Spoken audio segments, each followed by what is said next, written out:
Good morning. Thank you, council members Huizar, Labange, Perry, Rosendahl, Smith, Wesson, Zine, and Garcetti. We have 9 members and are waiting for one additional member to have a quorum of the City Council. But welcome to the Los Angeles City Council and our council chambers. This is a meeting of the Los Angeles City Council, and today is January 26th. We meet 3 times a week on Tuesdays, Wednesdays, and Friday, and all meetings are open to the public. For those of you that cannot make it to City Hall, meetings are televised via cable on Channel 35 or can be viewed by visiting our website. So I'd like to now introduce our Council President, Councilmember Eric Garcetti, for a special presentation. Mr. Garcetti, and our special guest. Thank you very much, Madam President. Very good morning. And I think our special guest thinks that he can sit down there because he doesn't remember when you do presentations that you stand by the podium. But we are very excited to welcome now State Senator, and how nice that sounds, Mark Ridley Thomas, back to his old chambers here in Los Angeles City Council to commemorate a very important date. It was in January 1992, long before we had neighborhood councils, back when we still had a vision that power was supposed to be concentrated here in City Hall by the few, instead of out in the community by the many. The councilman, Mark Ridley Thomas, created the 8th District Empowerment Congress. It was the first and most significant citizen empowerment, citizen engagement model in the history of this city, and something which hardly anybody organizes, a Congress, a council, an empowerment, neighborhood organization without saying, following on what Mark Ridley Thomas's Empowerment Congress did. And it sent ripples through the city, but also was a national model for local empowerment.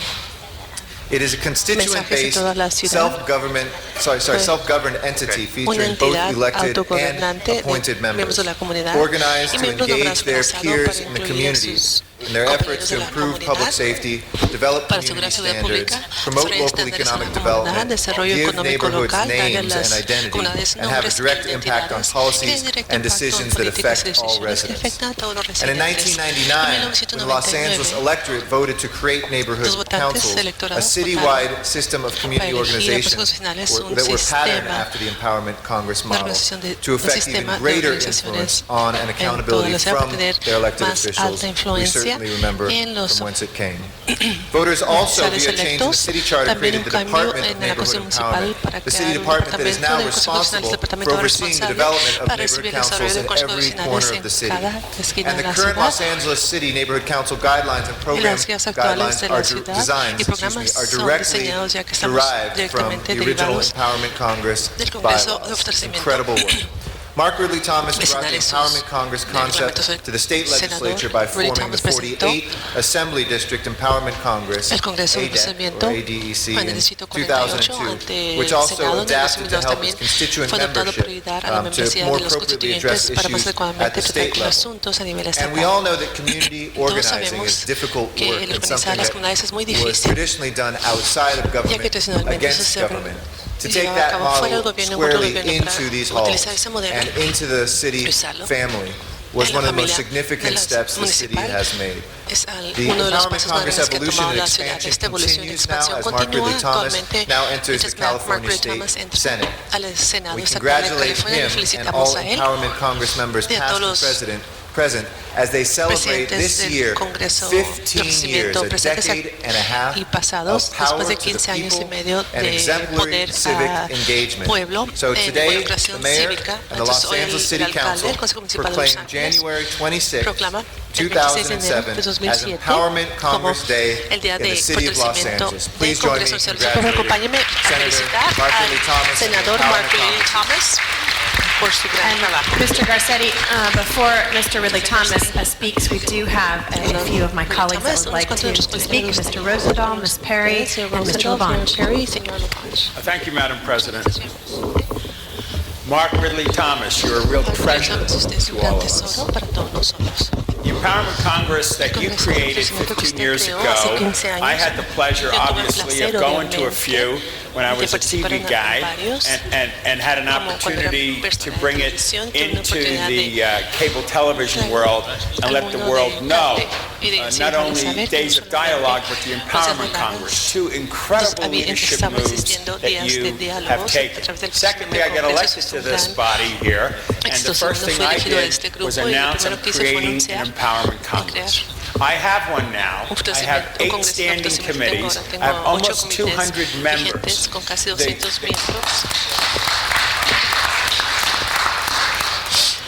But Mark, you were the inspiration to me, and frankly, the first committee I'm going to be meeting with this year is my homeless committee, because we have issues of homelessness in my district. The second committee that I'm going to meet with in late February, early March is my transportation committee, and we have huge transportation issues. The third one I'm meeting, that's going to be either late March or April, is the senior citizen committee. We're not doing enough on many of these issues, and the only way we're going to be successful is to empower the people, bring them into the process, and with the energy of the greater community, we will affect positive social change. You've been a leader in this.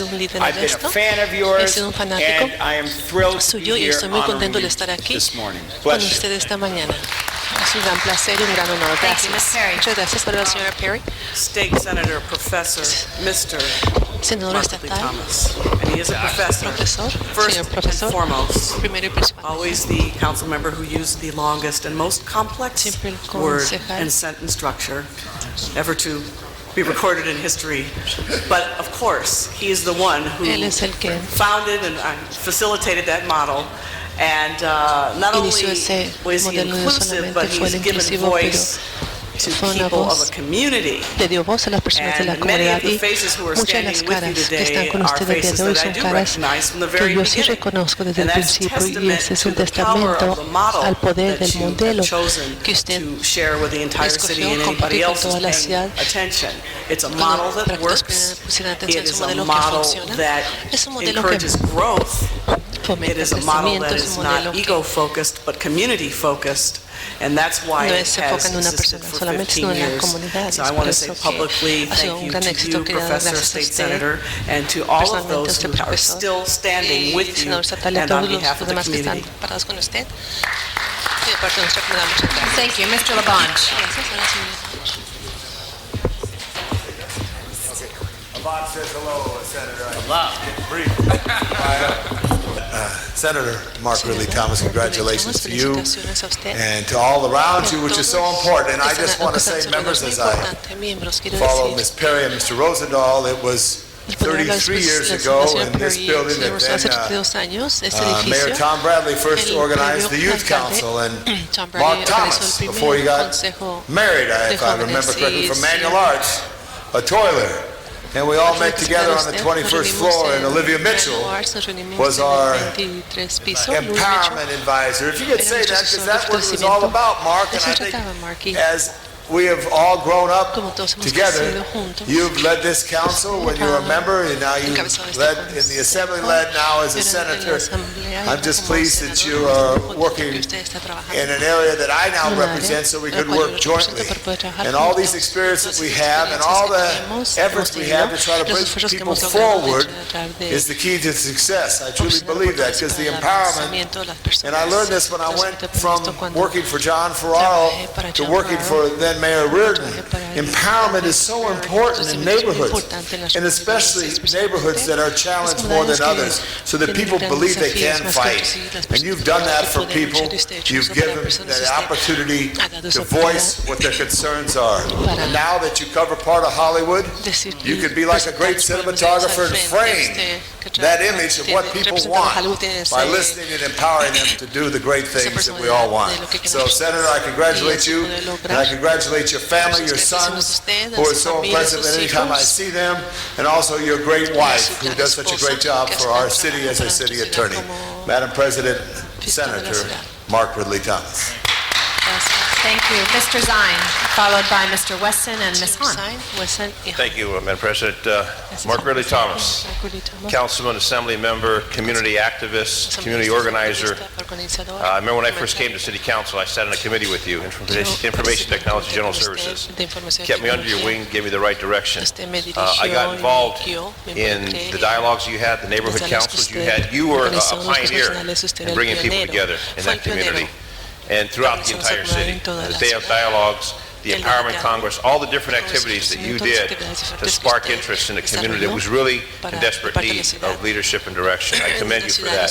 So it's with great pride that I see you here today being acknowledged in the chamber. You spent so many years in the community that respects all that you have done for so many years and continues to elect you to public office because of your inspiration and what you have done. And I'll always remember your two sons, and when they came here as just little guys, and how they are now as college men, and your lovely wife, who also helps the people of the city of Los Angeles. So congratulations, and those that are behind you know what wonderful work you do, and the people of Los Angeles need to recognize that. So, State Senator, you've done a lot for a lot of people, and duly recognized for all those efforts, and I'm sure they'll continue into many, many years. Dr. Mark Ridley Thomas. Thank you, sir. Mr. Wesson. Thank you, Madam President and members. The first thing I'd like to say to my friend is nice tie. I am thoroughly impressed. To piggyback a little bit on what Ms. Perry said, I had the opportunity, the fortune to serve with Mr. Ridley Thomas for 2 years in the Assembly. And Mark, he has friends like Dr. Cornel West, and so he enjoys words of length. Considerable length. But the good thing for the California State Assembly is that we had Jackie Goldberg there, and she translated everything that he said. So quickly, we were able to understand what he meant, and I think he even advanced or increased my vocabulary. But on a serious note, I do want to say that it was a pleasure and an honor to serve with you. And being a person who have been active my entire life, one of the most frustrating things is be involved with PTAs or youth organizations. There's always just a handful of people. So for you to have this desire to go out, attempt to include many, when a lot of people believe that was impossible, says a lot for what you tried to accomplish and successfully accomplish. Because the more people that are engaged, the more voices we listen to, the better product we produce, a better community we produce, a better city we produce. I commend you, my friend, and all of those that helped you be as successful as you have been. And again, to all of Los Angeles, look at that tie. Look at that tie. Anyway, God bless you, my friend. Thank you. Ms. Hahn, followed by Mr. Huizar, Mr. Parks, and Mr. Reyes. Thank you, Madam President. Well, I stand to salute the Senator and to thank you, really, because in the history of Los Angeles, I think the one thing that will be your legacy that is the most important was your really beginning of the Empowerment Congress. This was, as you know, the model that we used when we were writing the new city charter of Los Angeles. And when we created our network of neighborhood councils, it was your Empowerment Congress that we looked at and we studied. And we knew that if you could truly empower neighborhoods, if you can truly empower people to make government work for them, then we would have a new day in Los Angeles. And I will never forget when I was on the Charter Commission, and we were really looking to create neighborhood councils. You took me aside and you said, Janice, I just want to tell you, they are a lot of work. And you're right. I mean, it's not something that you just create and it happens. It takes a lot of work, and our neighborhood councils are even more in an infancy stage than your empowerment Congress, and it does take a lot of work. It takes a lot of work from those who are in government, and it takes a lot of people who are committed. So I appreciate that. I know that you carried legislation for us, I believe last year, on exempting neighborhood councils from the Brown Act. And we know that some of the government watchdogs were nervous about that, and it got some criticism. But I want you to know that I think we on the local level will probably pass something soon that will be our local version of the Brown Act, which in no way will end the transparency or end the good government neighborhood councils, but it will cut a lot of bureaucratic red tape that I think you would agree has less than empowered our neighborhood councils. So you were really the father of neighborhood councils, so from the mother of neighborhood councils to the father of neighborhood councils. Let's keep an eye on our children. Thank you, Mr. Weissar. Thank you very much. For speaking of mothers and fathers, I'm one of the younger ones on this council, and so talking about, I'm not going to call myself a child, but certainly when I came on council and I was looking around my district to find ways to empower local residents to participate more in building our communities, the Empowerment Congress was often, probably all the time, mentioned as a great model. 15 years, it means it's working, and we know that this is a group that has not only made neighborhoods better from the things that a local neighborhood, improving a corridor, trimming trees, whatever it is, to larger policies as we're seeing now with the advancement project and the input your group is going to have. So thank you so much. It just, when we look around the city of Los Angeles and we see many people who want to get involved and you give them that avenue, you would only see good things come. Thank you so much, Senator. Congratulations to all of you. Thank you. Thank you, Mr. Parks.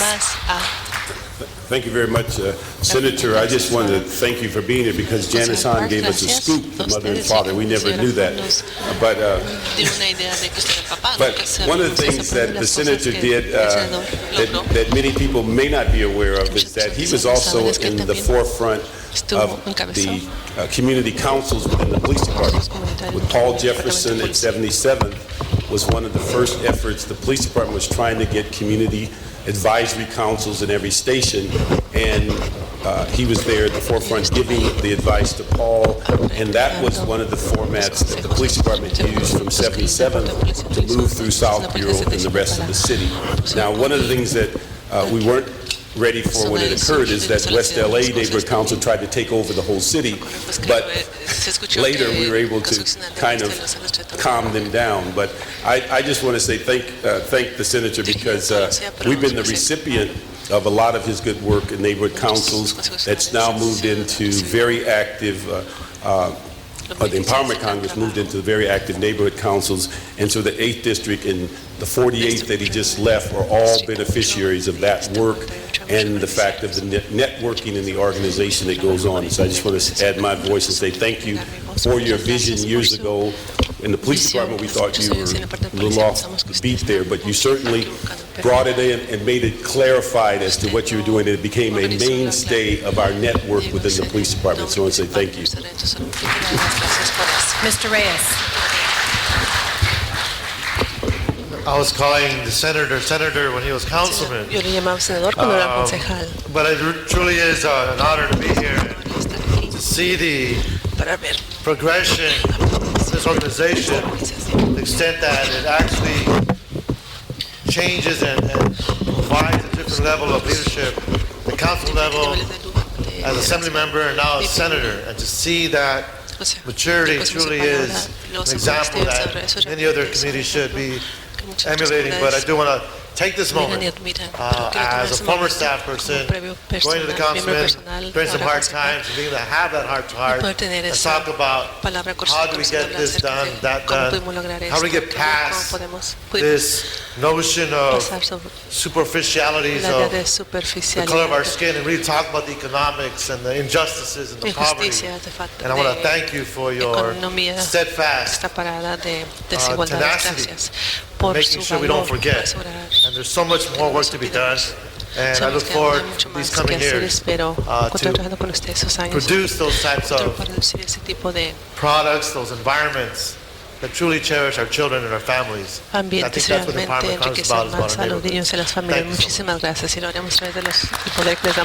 you, Mr. Reyes. And before we let you finally speak, just to add a few words, thank you, Senator, for your leadership. The Empowerment Congress was the kernel and big idea for the neighborhood councils. And we only wish that some of our neighborhood councils were as active as your Empowerment Congress. And Rafe Sonnenschein and I were at a panel the other night and talked about, he was present, I think last Saturday, where he said, there were, not only has he been to several meetings, but this one, 300 people showing up and active, and that it wasn't about process, it was about issues, and that people really have gotten down to business. And so I think because of your leadership and the people behind you that have worked to make it a success, and it truly is a model for the rest of the city. So congratulations on your anniversary, and now you get to speak. Madam President, members of the Council, as is our tradition, it would be most appropriate if you would permit brief remarks from those who constitute the Leadership Council of the Empowerment Congress, chaired by Kara Carlisle. The Vice Chair is Guy Lemus, names with which you are familiar. Here today to share with you in celebration of our 15th anniversary, the following persons who I assure you will exercise the discipline that the Empowerment Congress wishes to exemplify this morning. Grace Canoy started as the leader of the Youth Advisory Council of the Empowerment Congress. Sonia Vasquez has made her contribution to this organism, organic expression of empowerment. And finally, a veteran, Harold Greenberg, will share with you. And then I will take less than my usual length of time to conclude. Grace? Thank you, members of the City Council. We are, on behalf of the Empowerment Congress, we are honored that you recognize the work that's been done over the past 15 years. I've been a member, I think 13, 12 years I've been part of this effort. And what I want to say is really an honor of the Senator. He has paved the way, but if you really got to work with him side by side, there are a lot of things that we learned as Empowerment Congress members. We've learned that the people come first. So even though we're here representing the community and we've been assigned or asked to serve on the Leadership Council, we know we have a lot of work to do. We know that we represent a lot of constituents, and we have to continue to humble ourselves so that those voices be heard. And throughout our experience with the Senator, he has paved the way for us to be engaged, and that's given all of us hope that you can actually inform government and make things happen.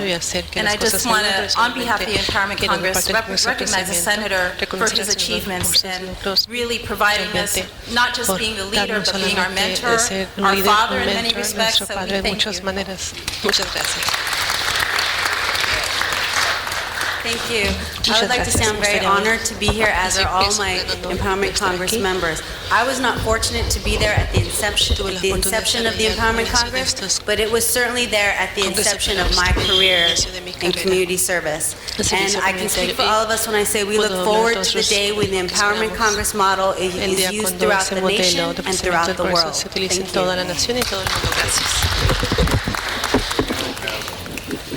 I think it's clear from what we have seen, many of you have heard me speak before, particularly on behalf of the Apartment Association of Greater Los Angeles, where I've stated a landlord without a tenant is bankrupt, a tenant without a landlord is homeless. This man has given us the ability to work together. It's a symbiotic relationship. We're in the same boat. We have the same paddle, and we've got to work together. When people said it could not be done, he committed over 1/3 of his staff's time, his money, his emotion, his family, to put this together. And as a result, he has literally given power to the people, not in the streets, but where it counts. And that's why they're here today, and that's why you're commending him. And as a result, you're commending them. He has shown it can be done. We look forward for the future years, not only of the Empowerment Congress, but today's state senator, who knows what will be in 2 years from now. I look forward.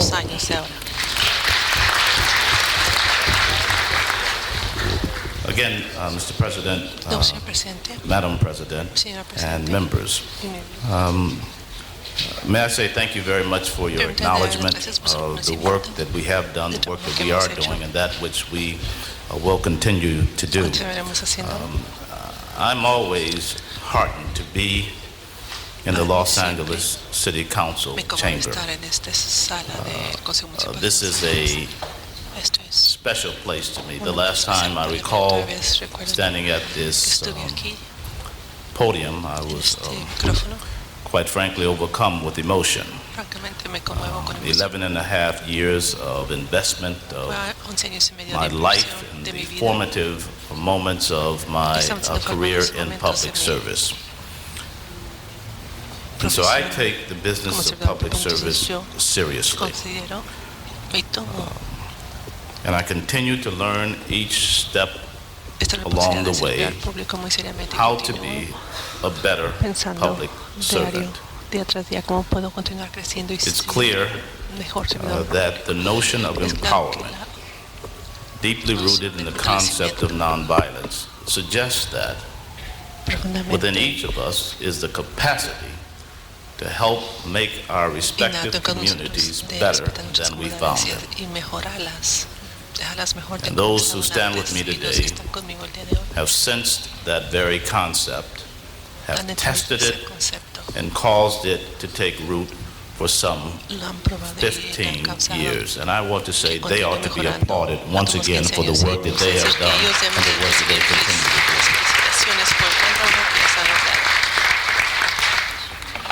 do. We celebrate 15 years in the following way.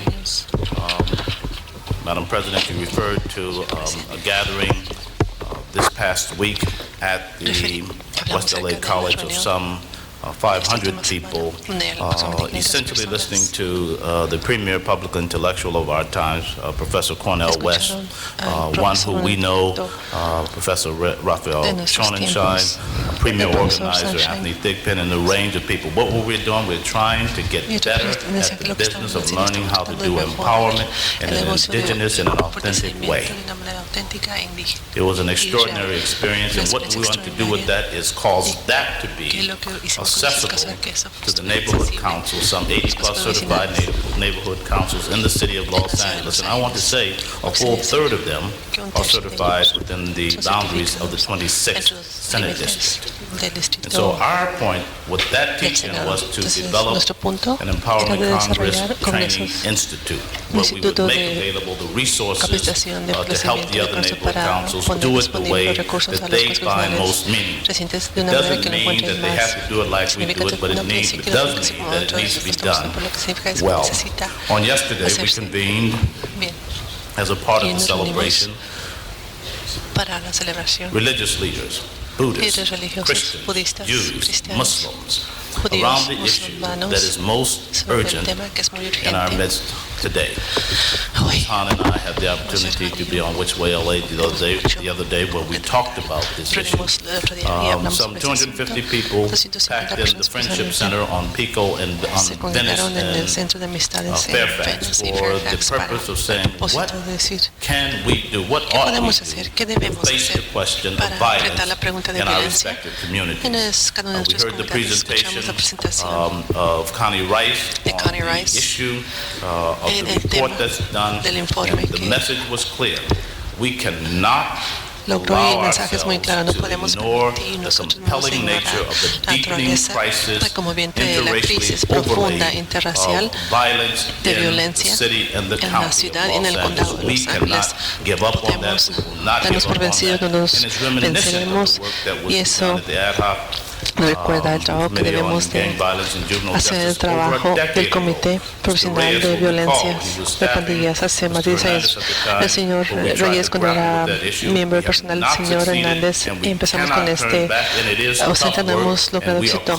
Debemos continuar, es algo difícil y estamos llamados para mejorar este trabajo, porque eso es lo que nuestros respetuosos constituyentes esperan de nosotros. Terminaremos la celebración de este 15 aniversario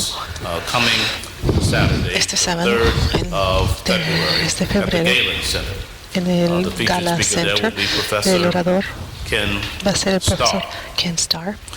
Kevin Starr. Kevin Starr is the, we won't be prosecuting anyone that no va a day. enjuiciar a nadie en ese día. That's Kevin Starr. Es Kevin Starr. The Guggenheim guy. He who was thought to be the preeminent California historian el gran historia who will put in de context the California, movement que of va the a poner en Empowerment contexto el movimiento Congress del against the backdrop Congreso, of California fortalecimiento history. tras la historia de California. No decimos que somos originadores, decimos que somos los que estamos comprometidos a nuestros valores para que nuestra ciudad y nuestro condado y país sea un mejor lugar. Entonces, muchísimas gracias a ustedes por reconocer nuestro trabajo. Les invitamos que nos acompañen esa noche. Some materials that we will leave with you to let you know about it. We are deeply heartened by the fact that you have paused this day to celebrate and to declare us worthy of acknowledgement for the day being known as Empowerment Day in the city of Los Angeles. You're kind, and we thank you and wish you Godspeed.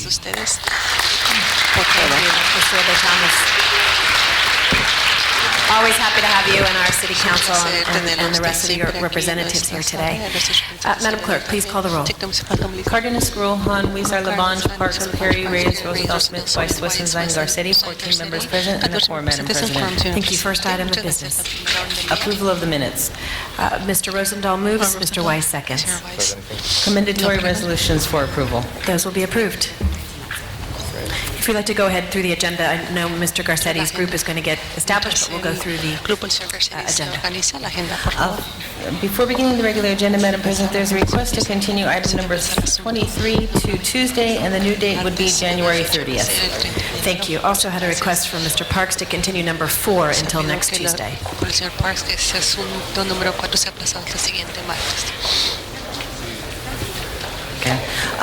First items on the agenda are items for which public hearings have been held, items 1 through 15, with the exception of item number 4, which was already continued. Any specials, Ms. Perry? I want to call 22 Okay. special. I pressed my button too soon. Okay. Any other specials, colleagues? If not, Madam Clerk, open the roll, close the roll, tabulate the votes. 14 ayes. Those items have been approved. Next item? Next items are items for which public hearings have not been held. 10 votes are required for consideration, and I believe there are cards on 16, 17, 18, 20, 21, and 22, and that would just leave before council item number 19. That is correct. So colleagues, item 19 is now before us. Madam Clerk, open the roll, close the roll, tabulate the votes. Yes, Ms. Perry. Item 22, special. Yes, it got called special. We do have a card, so great. Madam President, item number 5, we'll go forthwith on item 5. Okay, forthwith on item 5. Okay, Madam Clerk, next item. That would just take council back to the items called special and public comment. Okay, I'd like to go back to our presentations and acknowledge Mr. Garcetti, our president, for the next presentation. Thank you very much, Madam President. And today we have a very special presentation, one of the preeminent choirs, not just in this city and in this land, but in the world, before us today.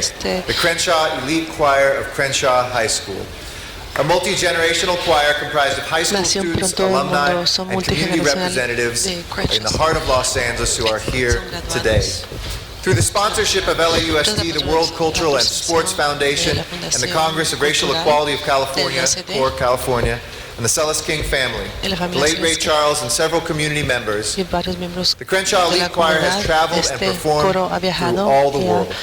And all of us who have been blessed to hear the choir know exactly how Su música inspiring they sabemos are. exactamente They perform for troops sus lindas in voces. Korea.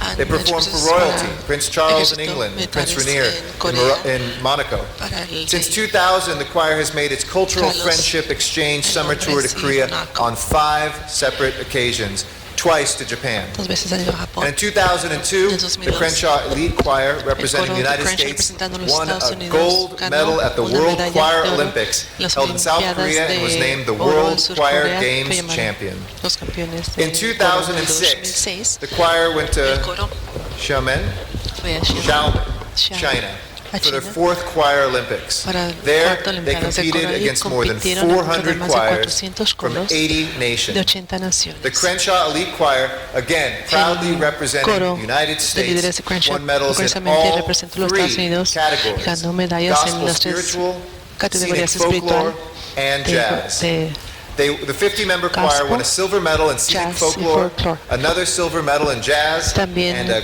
gold medallas medal in gospel de and plata spiritual. en jazz. Give them a round of una applause medalla de oro en for gospel that. y espiritual. Un gran aplauso para este coro, por favor.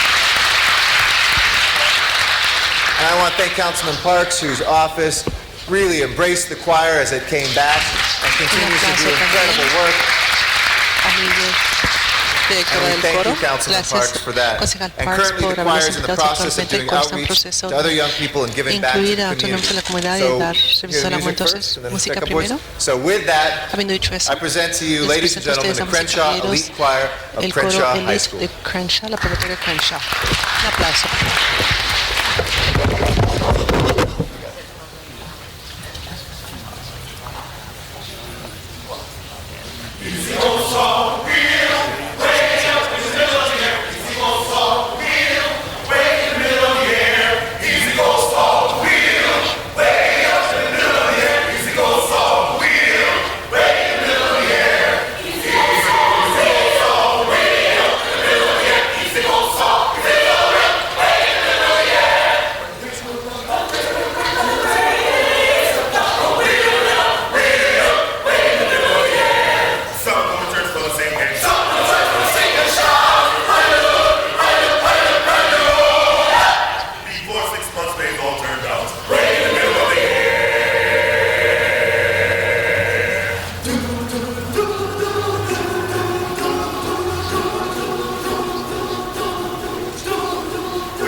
Amen. Can I hear an amen? All right. Our gold medal winners, I want to thank you for lifting us up this morning. Congratulate you.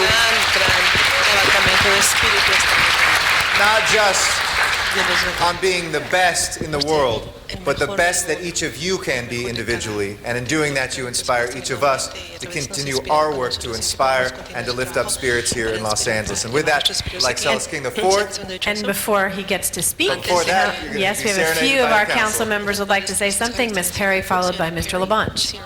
Thank you, Madam Chair and Mr. President, and to the choir and your incredible director. I just want to point something out. You're a product of Crenshaw High School, a public school. A high school in the Los Angeles Unified School District, and proud, and gold medal winners, and achievers, and role models, and leaders in your community, and you exist because of the dedication and the devotion, not only of those in your high school, your public high school, the school that's open to everybody, but the community and the commitment and the support has caused you to achieve international status. And I would imagine that while you may have been the first, you certainly won't be the last, and that many young people will follow in your footsteps. And it's particularly inspiring when you sing Lift Every Voice and Sing, not only because of the history and the cultural significance of that song, but that it kind of defines what the future should be for all of us. So thank you as we head towards Black History Month. But I just wanted to remind everybody, this is a Los Angeles Unified School District, Crenshaw High School.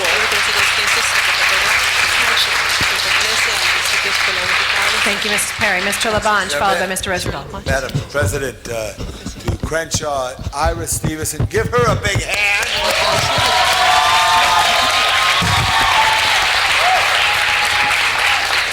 Today we started off by honoring a senator. Now we honor a music conductor. We're going to honor a coach. And we're going to honor city champs later. This is what it's all about.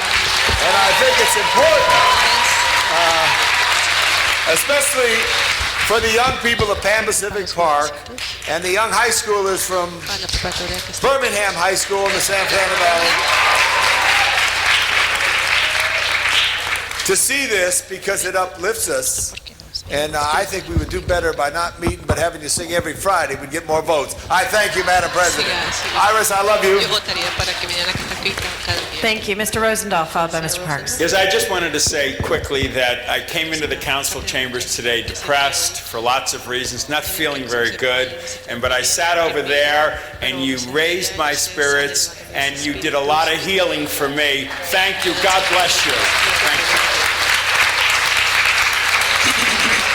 Mr. Parks. Mr. Parks. Thank you, Madam President. Ms. Stevenson, thank you. You have a treasure here. We love you, Crenshaw. You're a part of that 8th District fabric that everyone in the world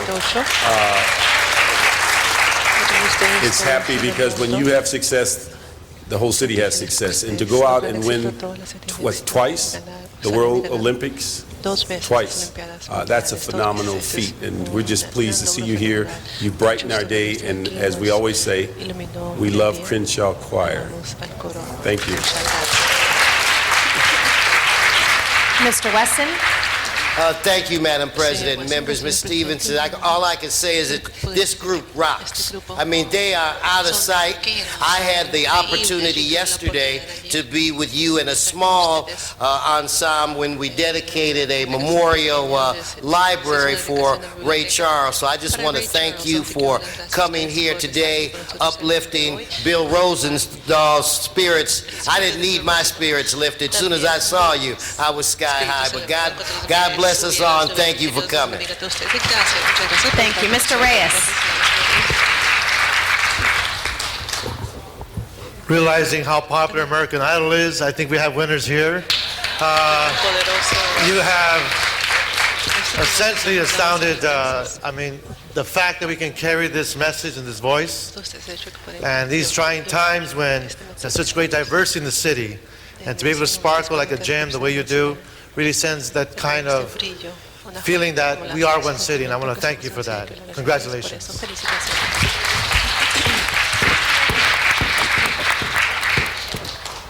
Celeste. First, I'd like to express my admiration for this choir.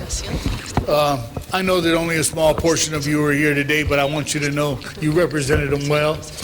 I want to express how deep and, I mean, it really hits me in here because being associated with you has really done a lot for my life.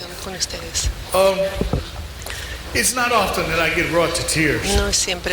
But you know, just being here with you, knowing the things that you've done, the things that you're going to continue to do, and knowing the small part that I've played in, really is really gratifying. And I want you to know that the people of this community know and understand what you're doing, and they appreciate it.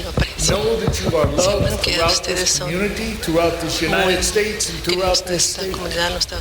You are going to be, next month, representing the city of Los Angeles in the capital of Sacramento, singing on the steps of the Capitol building.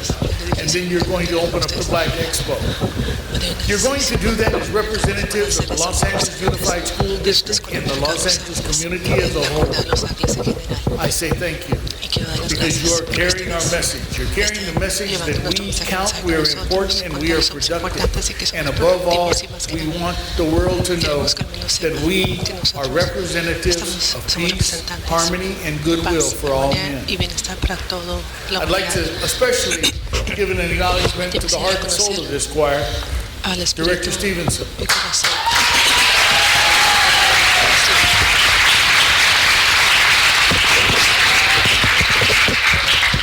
And for those of you who are not aware of it, she was just recently inducted into the Gospel Hall of Fame.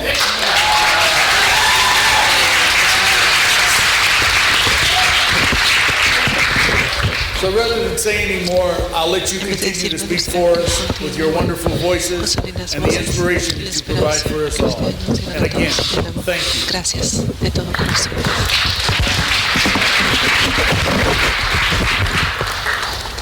I am overwhelmed. I thank you so much for the honors. But really, I feel that without God, we're nothing. And I thank you for allowing us to do what we do. And each one of you you've been such a great support base for us throughout every community in Los Angeles.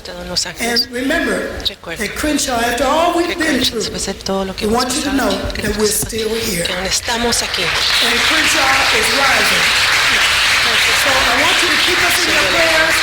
Thank you so much. We appreciate you. And on behalf of the city, we can extend our congratulations to all of you, thanking you for bringing glory to Los Angeles, glory to this world, and glory to all of us. Thank you. God bless you.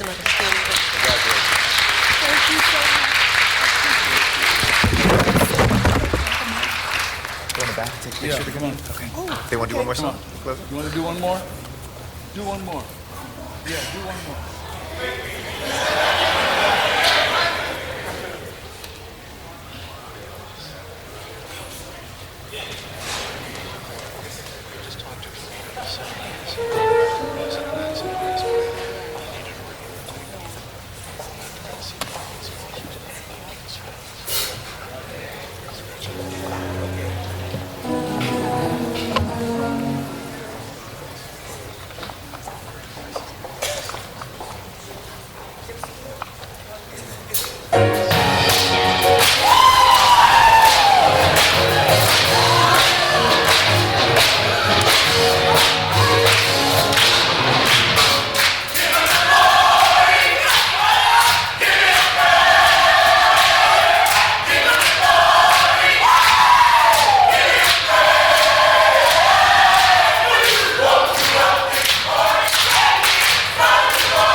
Mr. Garcetti, are you going to take the pictures here or in the back?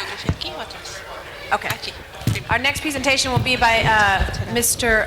Huizar. Mr. Huizar.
Crenshaw was certainly in the house today.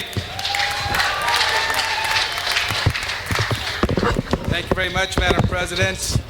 I know that's a tough act to follow, but I have with us today some representatives from Universal Studios, who is also known as the entertainment capital of Los Angeles.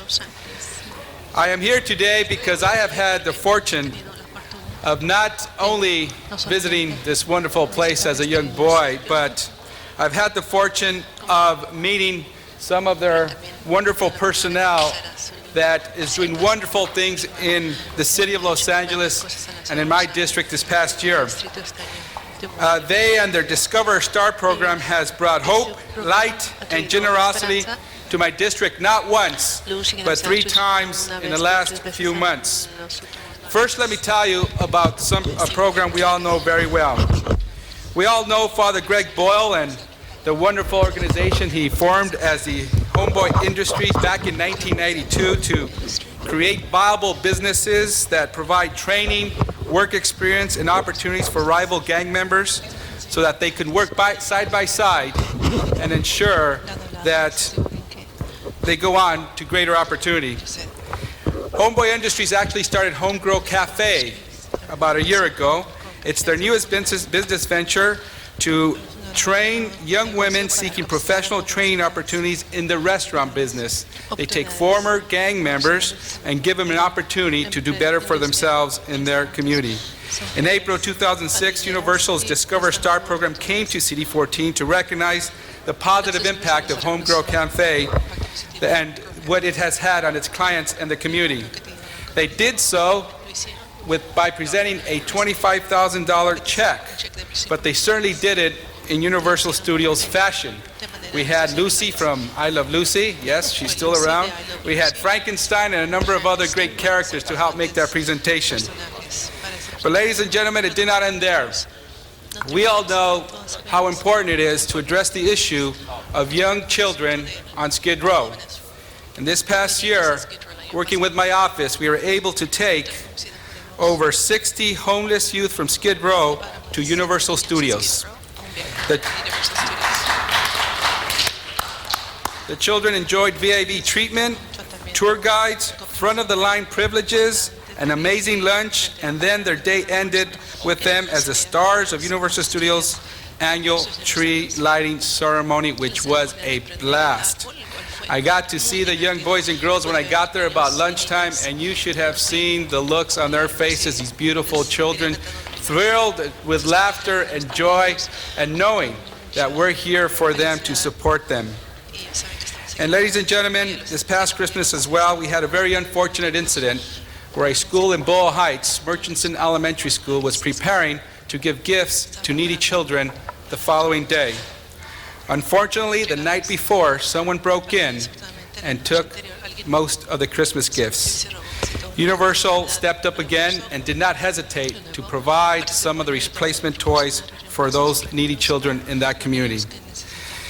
So I want to thank Universal Studios and all the wonderful work they're doing, not only in my district, but we know they're very supportive of a number of nonprofits and charitable events throughout the city of Los Angeles. And we know that the event they put on for the 60 homeless children that day, it took a lot of resources and time for them to do that, and not only to have the types of celebrities there, but also the executives and everyone else who makes it a priority for Universal Studios to think about the community and give back to the community. So that being said, we have representatives here from Universal Studios. We first have Elliot Secular, who is a proactive, I like the way they put this here, so I'm not going to change it. He is a proactive, compassionate man who exemplifies the culture Universal has created both in his personal and professional lives. We also have with us today Senior Vice President of Human Resources, Virginia Tenewang. Virginia, muchísimas gracias a usted, señor, y gracias por el ejemplo que está fijando estos universales para el resto del mundo. Muchas gracias.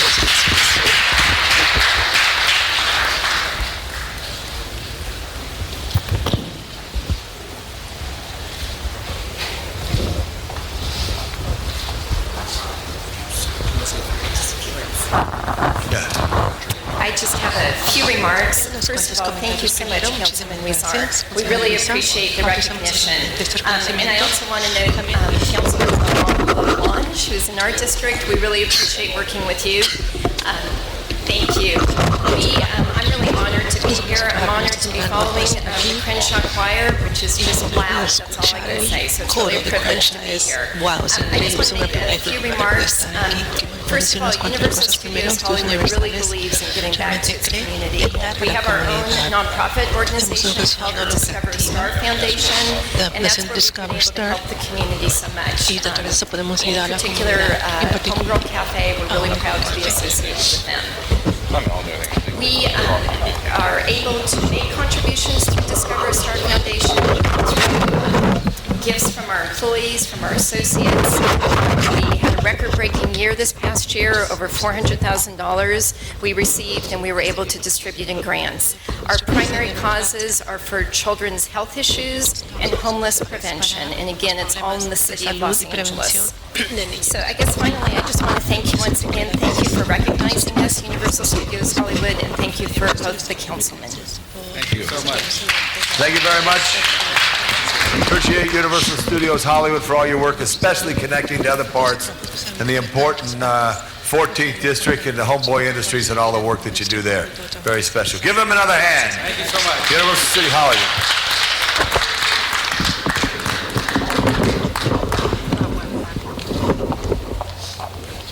I recognize the great council member of the 10th District, former Speaker of the State Assembly for the state of California.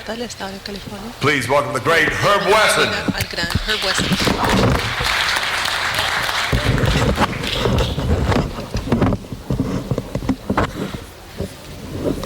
Good morning, Mr. President and members.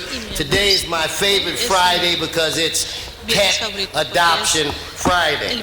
And I have 4-month-old, give Daddy a kiss, Coco, who is looking for a home. She would be a great companion animal. She is a mixed shepherd. She's about 3.5 months old. Very lovable. I'm going to take him over so that he can lick Councilman Parks in the mouth. She's been spayed, neutered, spayed, she's microchipped. and she's ready to go. And those of you that are watching this and you think you may want Coco and she may not be available, we have 6 shelters. We've got hundreds of companion animals. If you want true love, then get one of these dogs, these sweet dogs or cats or birds or whatever we have. Anybody who is interested to call 888-452-7381. I'm proud to say that since we began this program, every animal has been adopted. Give that a round of applause. Every animal has been adopted, and most animals never leave City Hall. So let's see. Is anybody in the house would like to adopt Coco? Raise your. We got a take. Got a nigga right there. Come on over. Okay. Get the name, please. And just identify, mother-to-be, identify yourself. I'm Claudia Dunn with the City Clerk's Office. All right, Claudia. Okay. Congratulations. But don't fret, we have hundreds of dogs. They need homes. Please call 888-452-7381. Thank you. All right. Thank you very much. Mr. Weston, thank you. And ITA, let's get that number on the screen in the future. That's a great service you do. Give Councilmember Herb Weston a big hand for that effort there. Now a very proud council member is going to come up now because he has the city champs in his district. Councilmember Greg Smith.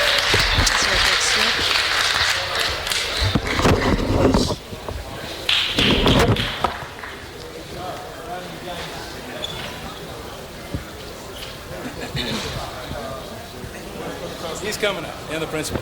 Ladies and gentlemen, I am very proud, as Mr. LaBonge says. I'm wearing the hat of the 2004 city champions, Birmingham High School, and we're retiring it today to put on the 2006 hat of the city champions. This city loves winners. We just had a great entree to this winning today with the Crenshaw High School Singers. What a great entree to championship day. This town loves champions. You know, you look back in LA and in the 60s and 70s, we had 3 world championship LA Dodgers. We had triple back-to-back world championship Lakers. In the 60s, 70s, and 80s, we had 12 national championships at UCLA. In basketball, we've had 11 championships out of USC football. And now we have another dynasty in LA, folks, because Birmingham High School just won their 4th city championship, 3rd in 5 years. That is a dynasty.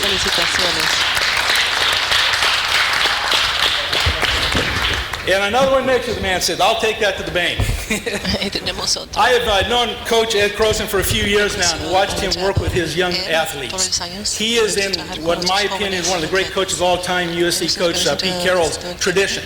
He not only is a great coach that the athletes pay attention to, that they respond to, that they win with, but they also have great respect for him because he is a mentor and a friend to those kids as well. And that's why he is so successful at Birmingham High School. And I'm very proud to have our coach with us today, and also our principal, Marsha Coates, who is the new principal of Birmingham High School, and what a great opportunity to come in with a championship team.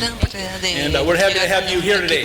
I want to turn this over to the coach in just a moment, but just to reiterate how proud we are that we have a dynasty building out there in the San Fernando Valley, that this young team has done an incredible thing in winning 3 championships in 5 years. And that is something we are all proud of in Los Angeles. But I have to ask a friend of mine to join me unless she snuck out. There she is. Miss Hahn and I had a little bet. All right.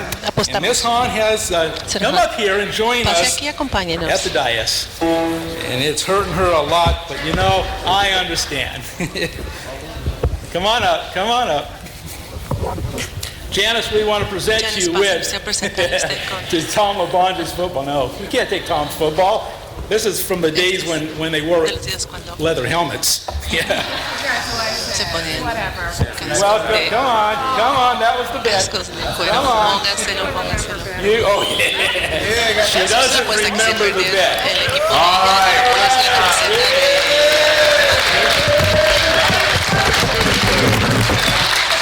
All right, Mr. Smith, that's very nice. But just to let all the city champs know, the material that made that jersey came through the port of Los Angeles. fabricó esa camiseta pasó por el puerto de Los Ángeles. We have an opportunity. We have Tenemos una about a oportunidad. 2-minute film of the game. Tenemos un video the de game, 2 minutos del where juego. Birmingham High School not just picked on our poor friends from San Pedro,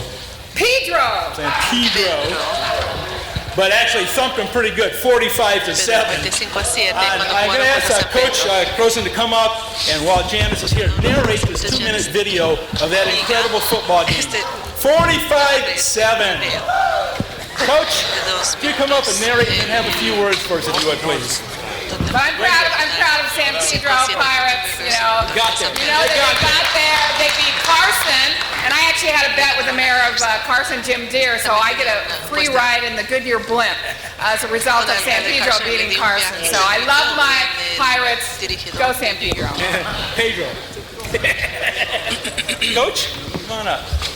Ladies and gentlemen, the great coach, and like I said, he's in the Pete Carroll tradition of great coaches, Ed Croson. Ed? San Pedro had a great team, and football, the great thing about football is it's not one person.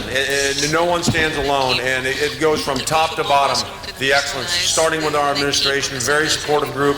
They believe in these kids and what they do after school, and that's really what our kids need, someone to believe in them, someone to support them, and someone to help along the way. And our administration, Marcia and Chuck and all of them that are here, Rick, all of them do a great job for these kids. Our coaches are tireless workers, and it's not just me. I have 13 assistant coaches that give up their Saturdays and give up off-season time to try to help these kids along. And just a tremendous, talented group of young athletes. Some of them, we had 34 juniors this year, and we had a great senior class, very strong leadership. So it was a tremendous year all the way around, and a culmination of everyone's effort that made us play so well at the end.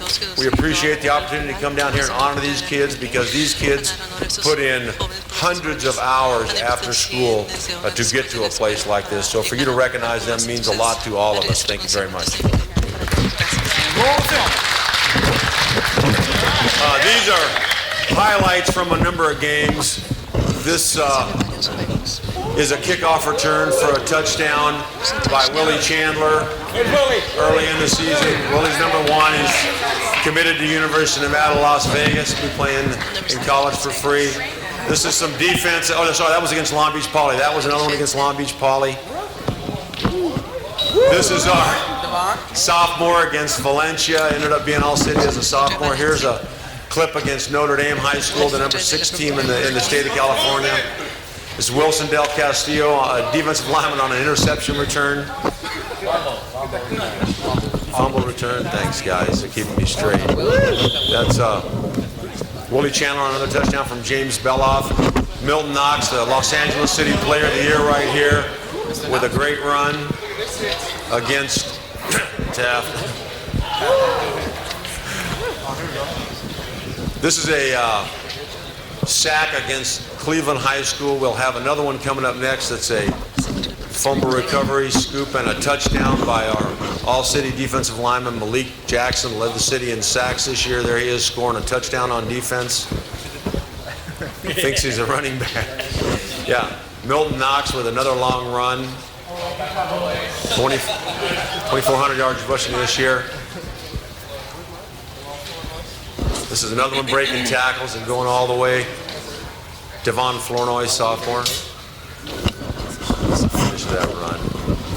This is a couple plays from each game on truly remarkable season. Our defense in the last 32 quarters only gave up 3 touchdowns, which I think might be one of the great defenses of all time in the city. It's Donovan Carter, All Valley, All City on a sack. This is the finals here. I think this is against San Pedro here.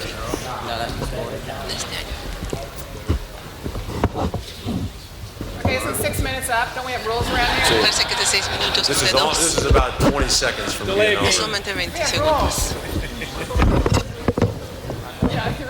The season was filled with highlights.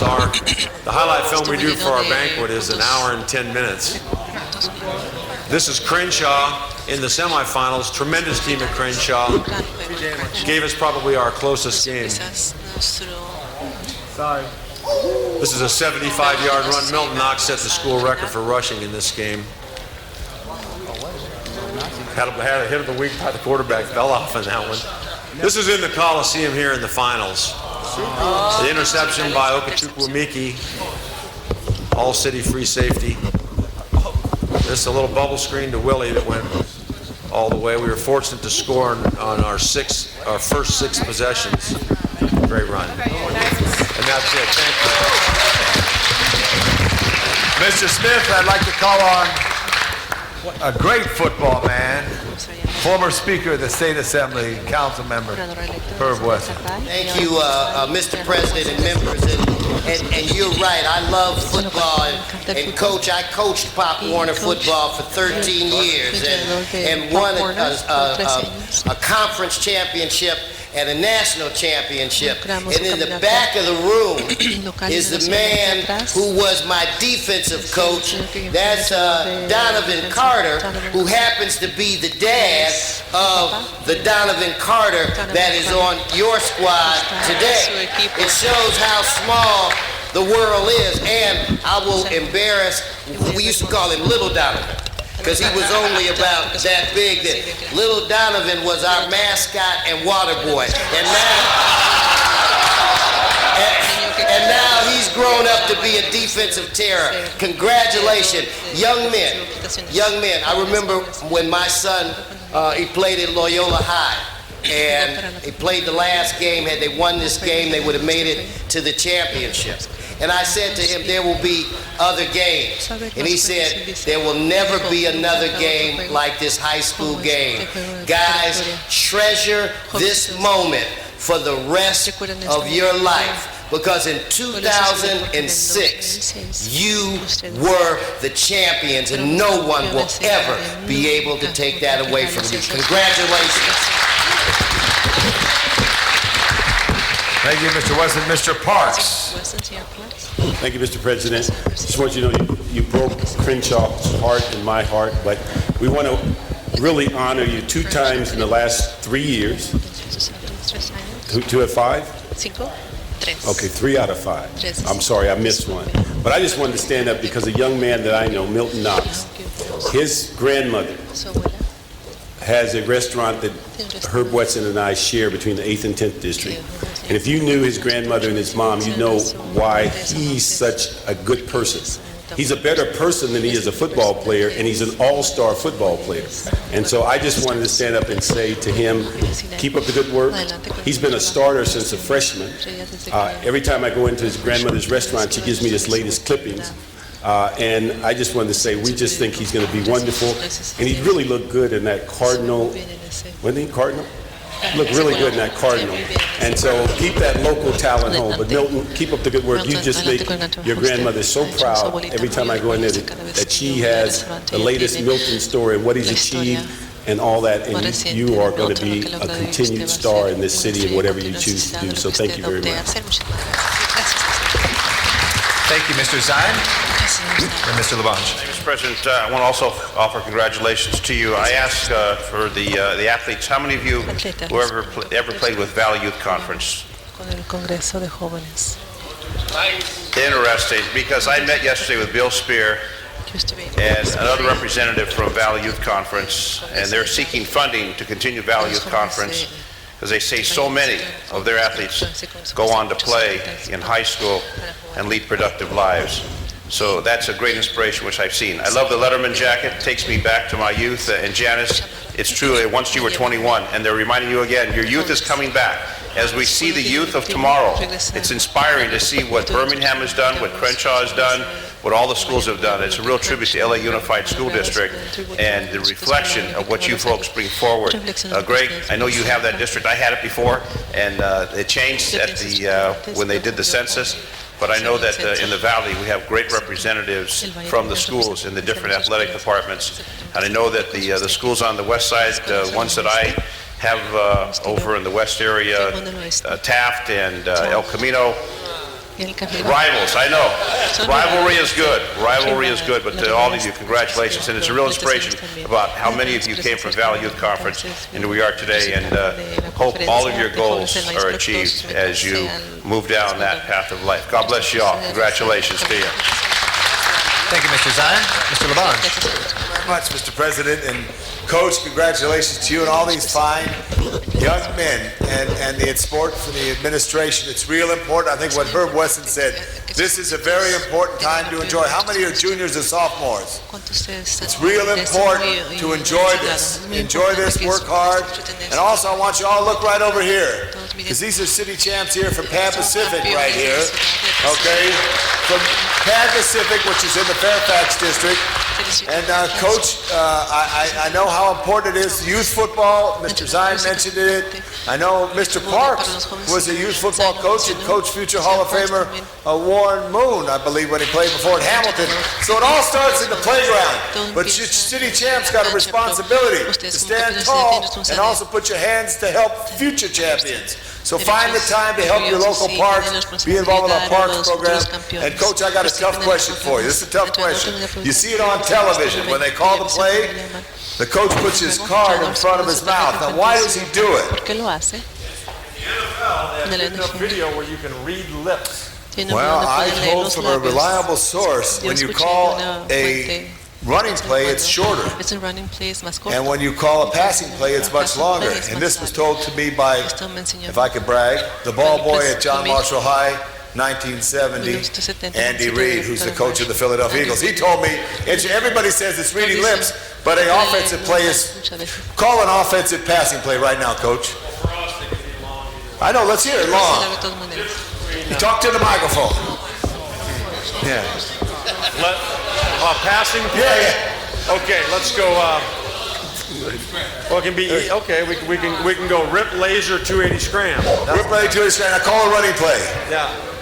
We can have a shorter running play as 12. 12 blasts, that's it. You see, I told the lesson today. Do you know that, Mr. Wesson? Do you know that? Now I can listen. Now you do. But the city champions, and what a great thing it is, because I run into guys who, at Rampart Division, I walk in there, and the city player of the year is here too. Right there. And your last name, Knox, is referred to as Councilman Parks, your family. Hey, Mr. Labange, I have to warn you, you're in overtime right now. I'm into overtime, but this is real important. I go in the Rampart Police Station, and there's a roll call, all the officers. And what do I say when I get in there? Before I say anything, you'll remember this. Before I start my remarks, I want to introduce the City Player of the Year, Randy Garcia from Wilson High School. Because if you're city champion, you're city champion for life. If you're City Player of the Year, you're City Player for life. Congratulations, Birmingham. Thank you. And finally, to close, I'd like to introduce the principal, the very proud new principal of Birmingham High School, Marcia Marcia. Thank you, Councilman and members. We're very proud to be here today. I can echo his remarks about the spirit of competition being epitomized in our coach, Coach Croson, following Pete Carroll, of course. He schedules us to play very difficult teams during our preseason, and that teaches our team not only to win gracefully, but also to take losses gracefully. Our team shows a high level of integrity and character. They are role models for the rest of the students in our schools, and even the teachers depend on these players to set the example in the classroom and in the hallways at school. So congratulations to the team and to the coach, and thank you for this honor. Now, if I may present to Coach Ed Croson his now third certificate from the City of LA as coach of the championship football team, LA City. Thank you, Coach, for your leadership and bringing us the championship again. And finally, the plaque, the city plaque recognizing Birmingham High School once again as city champions.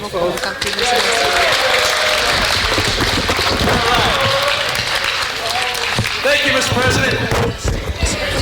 Thank you very much, Mr. Smith. And congratulations to Birmingham. Okay. Mr. Labange had another trivia point we had to mention, that the stadium they play in at Birmingham High School is the Tom Bradley Memorial Stadium. Excellent. Thank you, Mr. Labange. And with that, Mr. Labange, the podium is yours. You can leave. Thank you. You're excused. UCLA. Good.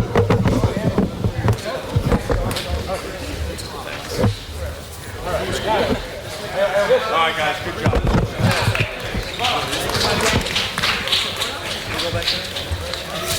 You go back, take a picture. Good job.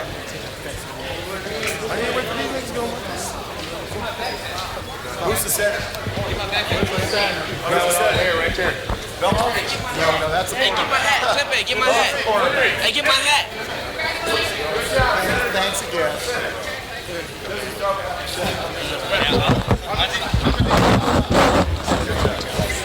Good job. Make sure you take it to the top of the tower. Yeah. It depends on the position. Okay, a beautiful view. Okay, good job. Let's give the Birmingham High School team city champs. Big guys. Where Rick Orloff was a graduate at Birmingham High. Right, Rick? Good job. Now there's other city champs. Come on down right now. Pan Pacific right here. One of the great parks in our city. Being honored this morning. And the first person I want to salute is our very own Carmen Hawkins. Carmen, get up here, Carmen. Where's Carmen? Right here. Come on out here. Our city attorney who has been involved in the park and helping us. Give her a big hand now. Come on, Gary, you're the city attorney. I'm going to call you out. All righty. Our Department of Recreation and Parks has programs for young people in a variety of services, both boys and girls. And at Pan Pacific, they've had a tradition of doing a great job in flag football. My son Charles played in flag football this year and was honored to play on the same field. Some of these young men who are with us today. Coach, it's good to see you. This is a tradition that started many years. And Jerry Chambers, who's the recreation director for Pan Pacific, is here. I'm asking him to make some few remarks. A former Los Angeles Laker, he was involved with the trade that sent Wilt Chamberlain to Los Angeles, right? That's right? Coach Chambers. Okay, thank you. I just want to say, with a program like Pan Pacific, all the things that I've done in my life, playing professional basketball, did a little acting, did a lot of things, but the program at Pan Pacific has been the wonder of my life because what the parents and the kids that come through that program is just remarkable, and it's just been a delight just to stand back sometime and just watch them perform, to do the things that they do. And I just happen to I've been to Pan Pacific for 7 years, and I think Anthony has been there the whole time. My coach Anthony, and I have other coaches that have been with me the whole time, but Coach Anthony, I guess he wants me to say this. I know he's going to say it. I think this is the 5th straight, right? This is the 5th straight city champion of recreation and parks. And I got there in '99. I just happened to walk into a championship with the major division.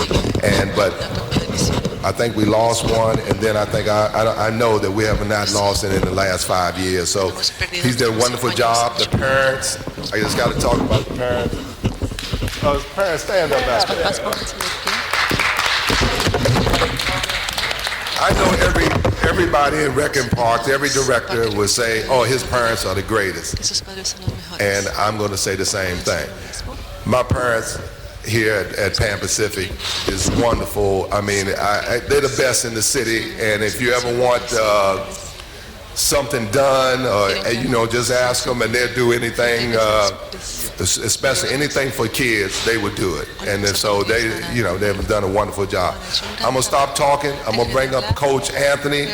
I know he has a lot of things to say, and I want to thank the Councilman Tom LaBonge for having us out here. Thank you very much. Just honored to be here, President Garcetti and council members. We're just very proud. We're a product of the Park and Recs. We have a great director in Jerry. Councilman, like I said, his son played in the league. We have the best parents. Because you know what, it really is about home, school, and then park. And we provide a safe place for the kids to come, and the parents know they can just drop them off there and they'll be okay because we look after them like each and every one of them are my own kids. So when I come here in front of you guys and just let you know, for the last 5 years running, The reason we were able to be successful is the support we have from the parents, the sacrifices to get the kids to practice, to buy them the equipment they need, to just do whatever it takes, to show them that, in life it's about teamwork. And I'm just so proud of these guys because these guys just, they do something special. And what it was is they came together, they bought into the system, and they worked as a team. It wasn't no one person or no two, it was the whole team from top to bottom. We're only as good as our weakest link. That's our motto. And we're going to show you why we're 5-time champions real quick. Watch this. Ese es nuestro moto. Vamos a hacerles el canto de los campeones. Esperen un momento.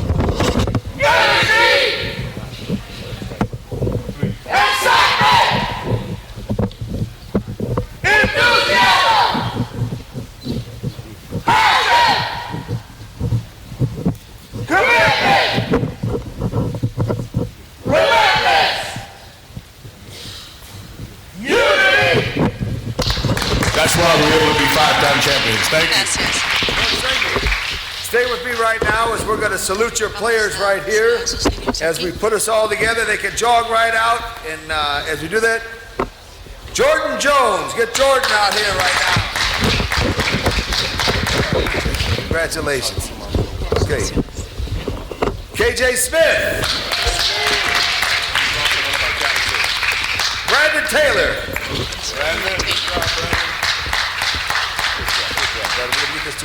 Archie Howard.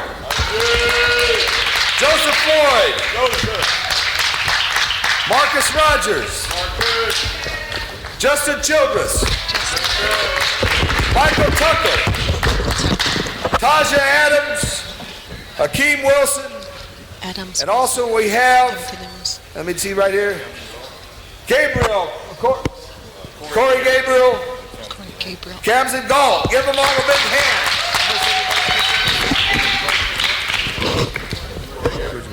Corey Gabriel. And Joanna Collins is the team parent. Give her a big hand. All right, here we go.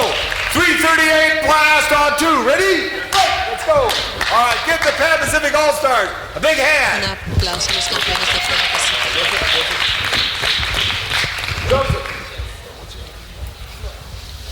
Joseph Floyd's going to carry the ball. We're going to jog to the photo room. Joseph, you get the handoff. Here we go. Thank you, City Council. The City Champs, Pan Pacific. Here we go. Thank you very much. And good to see you. Courtney Frazier, give him a big hand.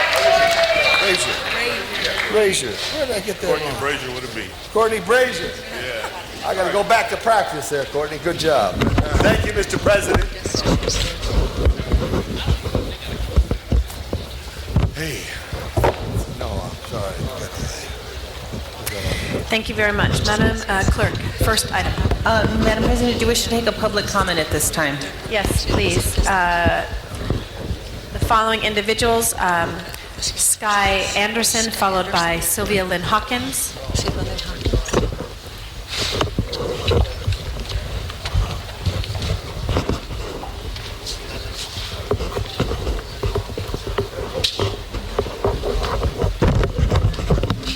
Hi, I'm Sky Anderson, also known as Dave Thompson. It's really inspiring what I've seen here today.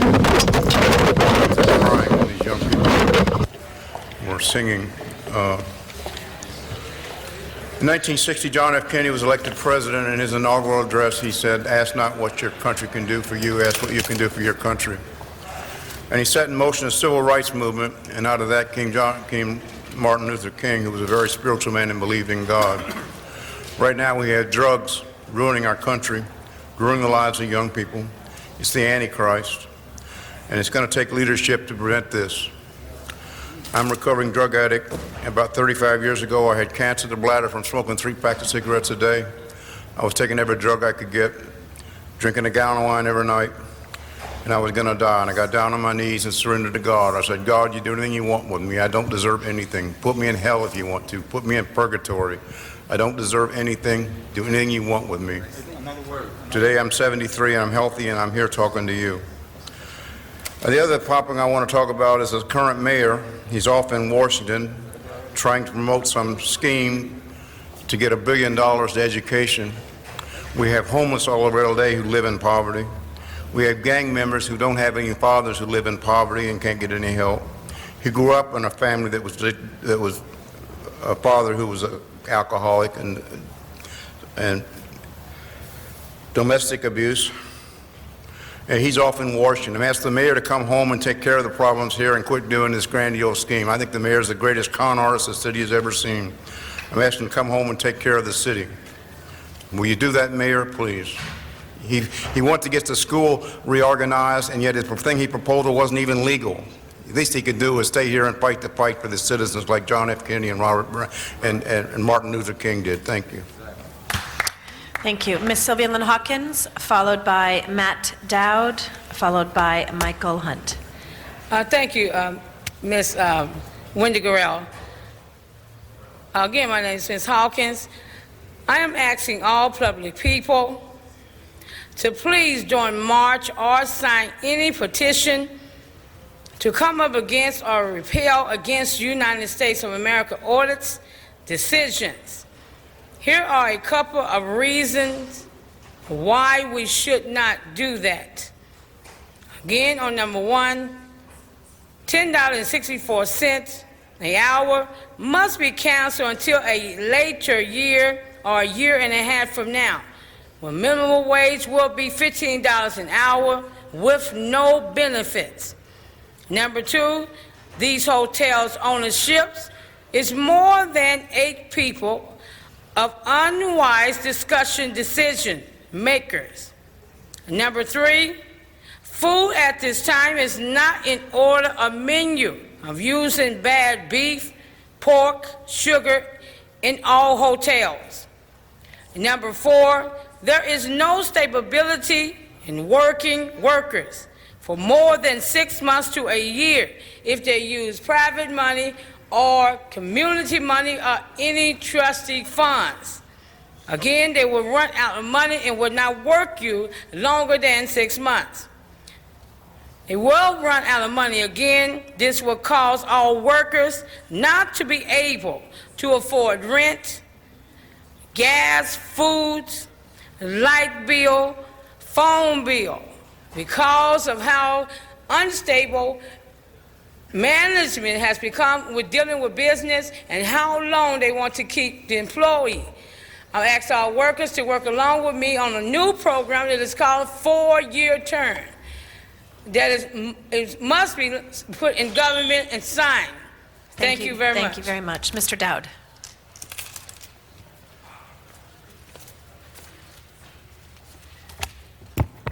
Thank you very much. Matt Dowd, I'm here with Mike Hunt. Co-plaintiffs against the City of Los Angeles, against Council District 11 ordinance they brought in and the City Council voted for, but we're going to find out soon enough what's wrong with that one. But I want to say Janice Hahn looks super hot in that football jersey. I want to see some more of that in here. I want to see Wendy Gruhl get into one of those too. It's a great look. No, I'm serious. We see the president here today for singing and dancing. That opens the door for Zuma Dog, I would imagine. That was a huge spectacular. It's way over and above what he ever showed up with. So I'm saying there's the president for dancing and singing in City Hall. Mr. City Attorney, been here a year now, taken a whole year. And I want to say that... It's been only a year? Thank you, Mr. City Attorney. Yes, a year. And I want to say, though, in that time in City Hall, there's been a lot of people I had a lot of respect for, showed a lot of dignity, been very fair and consistent. Mr. Garcetti just doesn't happen to be one of them. I want to give a big shout out to the LA Times, because I know they're going to be covering the big story that's going to break. And I also want to say that the city attorney has been giving this council a lot of bad information. They've been copying their ordinances from Santa Monica and from Hawaii and New York and anywhere else you can find an ordinance, and let's just bring it over and copy it and try and impose it on the people. Mr. Hunt. Yes, I'd like to thank my colleague McDowell. I'm here today to talk about an ounce of prevention. I think that's what we're all missing is the ounce of prevention that happens before the gang shootings, before the ordinance are made, before whatever the city tragedy goes through. The ounce of prevention is to prevent the city from making mistakes, prevent the gang shootings, to prevent what goes on in councils that we vote on. And I think everybody go after it's done, oh, we made a mistake. Let's not make any more mistakes. Let's have the ounce of prevention before so that we can really relate to what's going on. Let's go into the communities. Let's have the youth activity leagues. Let's have community-based policing. Let's talk to these people and find out what's going on. I think that's where the leadership starts, and that's where it ends. So if you want to stop killing people, if you want to stop the drug trafficking, if you want to stop the bad ordinance and get people back to work, let's take the ounce of prevention, the steps that we can take to make LA a lot better, and not wait until somebody's laying on the sidewalk, not arresting people for selling hot dogs after selling them permits. You know, let's endure what we really perceive to be wrong, which is really right, as far as jobs, community-based policing, and getting involved in the communities. And let's take the people who are doing all this and make them good citizens. And, you know, let's get the mayor involved with this. But my new thing is an ounce of prevention can save us a lot of time and effort in going to what we call murders and unnecessary things like we've been done here for a year. Thank you, Mr. I'd like to go out to the San Fernando Valley for our next two speakers, Bruce Darian, followed by Zuma Dog. Oh, what a crock. I was here at 9:30. Call him in order. Good morning, City Council. I wanted to follow up what I was speaking the other day, last Tuesday, on the whistleblower hotline and what it means to have standing in court. Under the Constitution, one has to be aggrieved or damaged in order to have standing in court. If you haven't been damaged, you can't sue on behalf of somebody else. Only a lawyer can. With the 24-hour line, the person relinquishes the information to the city. At that point there, they've given up the facts. From there, the city can take them at their will and say that they got them from somewhere else, and may very well. At that point, the person then lacks standing to ever be able to bring a False Claims Act case. And it's important that the city warn the public that they do have the right to bring a False Claims Act case. And also, the hotline itself is in conflict and it interferes with the Attorney General conducting investigations into the facts, which at times the city may be liable for. So it is a risk management hotline, but it serves as an abuse to federal law to where the Attorney General can investigate at times where city officials are, in conjunction with private industry, the culprits to the false claims that are being made on the government. And it's very important. This lends itself to misuse. It's very important. It probably should be shut down, at least until the Attorney General looks at it, to see what mechanism could be made to ensure the rights of people that want to bring a False Claims Act case. And that's not to say that the city cannot bring a False Claims Act case with the person on the facts that the person brought them and bring in substantial money back to the city with the state and the federal government. And it could prove to be a very profitable thing for the city. But at the present time, there's a lot of problems with it. Thank you. Thank you. Mr. Zumadog? Is he present in the San Fernando Valley? Yeah, I was here at 9:15. You're damn right. I was the first one here and the last one called. But right now, Zuma Dog has some breaking news. Mayor Antonio Villagrosa will be running for the President of the United States. That's right. I'm here to break it. Look for Mayor Antonio Villagrosa to run for President of the United States. That way, he'll be able to open up a campaign contribution fund to accept contributions to run for President. Then, of course, when either Hillary or Barack gets the nomination, he will be in line to be Vice President. I say under Hillary Clinton. Get ready for that. and get ready for a lot less time being spent here on city business. He's got a vice president candidacy to work about, y'all. Yeah. So give to his campaign contribution fund. I'd like to say I noticed the LAX workers increase thing got continued for a third time in a row, y'all. It's looking to Zuma Dog like it's in big trouble. Janice Hahn, you got to rally for some support. I'd like to stick up right now on Janice Hahn's behalf and say the reason why we need to do this living wage increase, unfortunately, all the high-paying jobs have left the city, and we have also had skyrocketing rent increases. Now, in San Francisco, they can pay these higher rents and fees for housing because they have higher tech, higher paying jobs. So the point is these people are at poverty level, and we're not even going to be able to have workers for the hotels. We're going to have to bump them up. You know what? Nobody's going to drive 30 miles out for a hotel to save $5. Yes, the prices will be going up. It will be passed on, but we have to do that to overcompensate for the fact that we got bad education and no good high-paying jobs, so we're going to have to pay the price. That's the spin from Janice Hahn,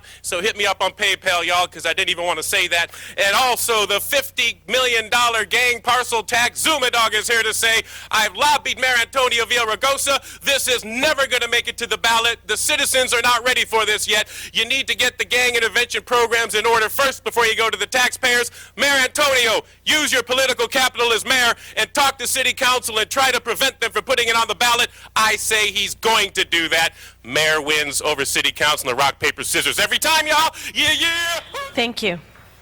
I know Mr. Rosendahl would like item number 2 to be reconsidered and called special. So we will give the department of time to come back. Maybe have someone call the Department of Aging, but first if you could open it for reconsideration. Close the roll. Tabulate the votes. 13 ayes. If we could have someone from the City Clerk or CLA's office let the Aging Department know that is being reconsidered, come back to the table. Mr. Rosendahl would like to have a brief public hearing on that. Next item, Madam Clerk. Next item, Madam President, is item 16, and that was called special for a card from the public. Yes, Mr. Zumadog. Back to the City of Mill Valley. Yeah, thank you again for my private chambers, and I'm here to talk today. Something that comes up on the agendas every day that Zuma Dog never really talks about is the rent escrow program. So I'm here to say today there's a lot of rent escrows and it's a light agenda, so I thought I'd bring it to attention because they're all coming in every day. Basically what rent escrow is if you own an apartment and your tenants complain that the doors don't work, there's broken windows, the plumbing don't work, it's too dirty, there's problems, and they complain and the landlord doesn't fix it, city council puts it down, y'all, and they put something called rent escrow, and then the tenants pay into this escrow fund, and the landlord can't get that money, y'all, until he makes the improvements or she makes the improvements, y'all. And so I'd just like to say, if you're a property owner of these rental units, please make sure you make the appropriate fixings that need to be done so you don't end up getting your money in a rent escrow. And then what happens, they got rent reduction here, which means that part of the money put in the escrow needs to be paid for the improvements. That's my rent escrow speech, y'all. Zuma Dog, yeah. Thank you. That item is now before us. Madam Clerk, open the roll on item number 16. Close the roll. 13 ayes. Next item. Next item 17, and that was called special for a card from the public. Yes, Mr. Zumadog. It's Friday, and I want to blaze it up. Don't pass on this one. I want to get the hell out of here. Thank you. Our next speaker is Matt Dowd. Thank you for the yield. It's Dat Moud, I think, on the card. Sometimes I'm a little dyslexic, but I want to talk about these special event favors. There's a couple of good ones here. The Dozen Roll and a Zenis Dine, Mardi Gras, that one sounds pretty fair. Jose Huizar, that's right, I said Jose Huizar. I don't know what that one is.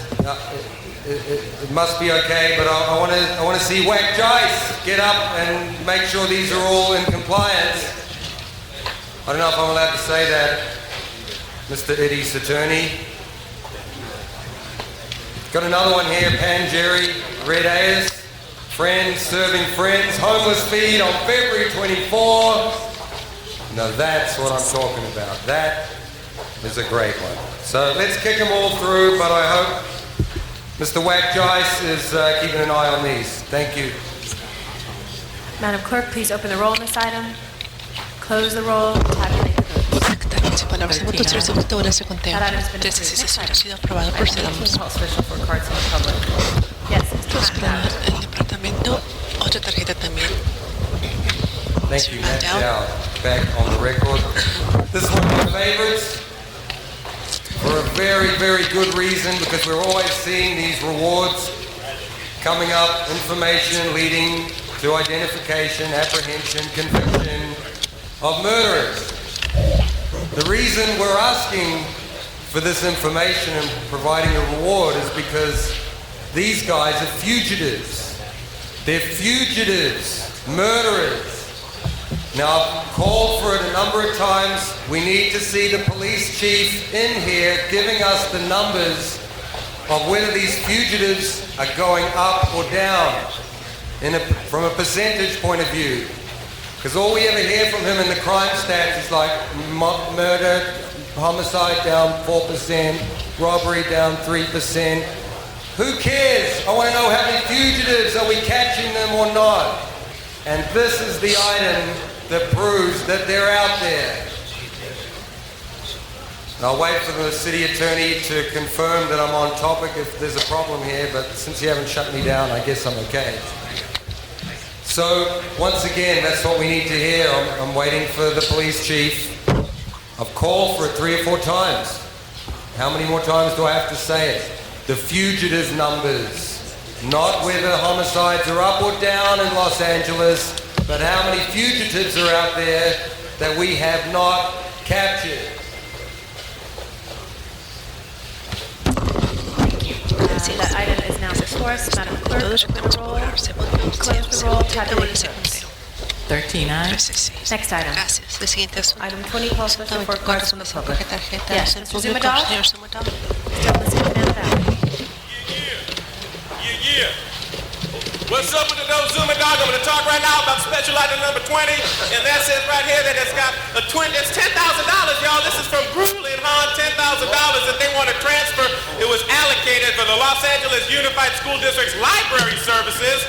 If you want to transfer them into some other fund, what are you transferring money out of the school libraries? Y'all are putting it elsewhere. I hope if this is elsewhere because it's going into some community general fund, I hope it's doing things like hiring new cops, because we already raised the trash collection fees for 1,000 new cops, but we haven't got those new cops. Maybe we can take some of this money out of the library if you're taking it from the kids' school to help make the streets safer. Also, maybe some of that money from the libraries of LAUSD can be put into reducing classroom size at LAUSD. Hopefully you can transfer some of that money into classroom reduction at LAUSD. Also, maybe some of this money can go to some after-school programs, because right now you got parents working 2 incomes just to try to pay rent, and so the kids are left unattended at the school all day, and that's how they fall into the trap of the gang activity. And so maybe some of this can be put to after-school programs, y'all. Put some of that $10,000 you're taking out of the kids' libraries and put it into some after-school funds, and maybe you want to, since there's no money for special event fees in the town, because you give it all away to Dick Clark and the Academy Awards and everything, and then when they want a real community event, the money ain't there. Maybe you can take some of that $10,000 that you're taking out of the LAUSD library fund for some reason and put it toward that goal, y'all. It's Zuma, dog, you feel me though? And let's see what else, because I still got time, y'all.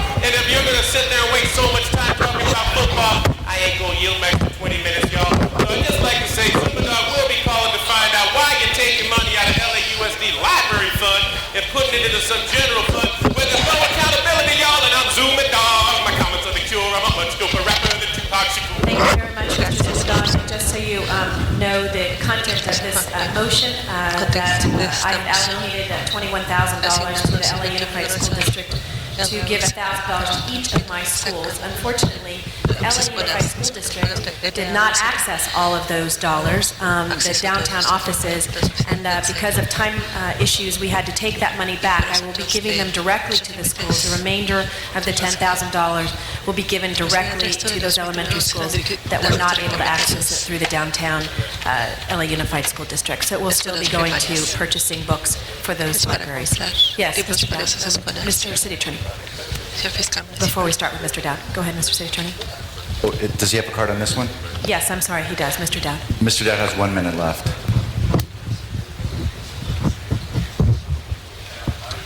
One minute left from what? There was no... There's no warning? What? I thought it was 6 minutes. It's 5 minutes pursuant to the nearly passed rules. And were those rules announced? Can you hold my time? Were they announced at the beginning of this meeting? I'm not aware that that was brought in. Do you have that? Was that issued? Is there a sign above the door? Is it posted in the chamber, Mr. City Attorney? Mr. City Attorney. What do I care? The clock's running. They were adopted. I was just about to say, what a great victory for public comment. We just got Madam President Wendy Gruhl to announce an explanation of a problem that we had. So that's a victory for public comment. But you just killed it again by trying to shut me down when I was going to say something good. You still have 15 seconds. Okay, thank you. And may I say that Madam Pro Tem President's doing a great job today. You're looking good, and you're an asset to the city of Los Angeles. Thank you, Matthew Dowd. Thank you, Mr. Dowd. The item is now before us. Madam Clerk, open the roll, close the roll, tabulate the votes. 13 ayes. Thank you. Next item? Item 21, call special for a card from the public. Yes, we did have a card from Matt Dowd, but he has reached his limit today, so that item is now before us. Madam Clerk, I'm sorry, I didn't have a card from you, Mr. Hunt. Mr. Hunt, did you? Please, go ahead. We'll let you go. Mr. Hunt, you can figure that out afterwards. Go ahead. Mr. Hunt, please begin. Por favor, proceda. Your time's beginning, so please go. I'm in favor of sending the ICLU. That's what's good about working with the Business Outlaws, too, because we can extend all the ICUs in Los Angeles. And you guys have a great day. Thank you. That's our final thought for the day. Thank you. Madam Clerk, please open the roll, close the roll, tabulate the votes. 13 ayes. Thank you. And item number 2, Mr. Rosendahl has asked we'll continue it to Tuesday. The department will be represented on Tuesday.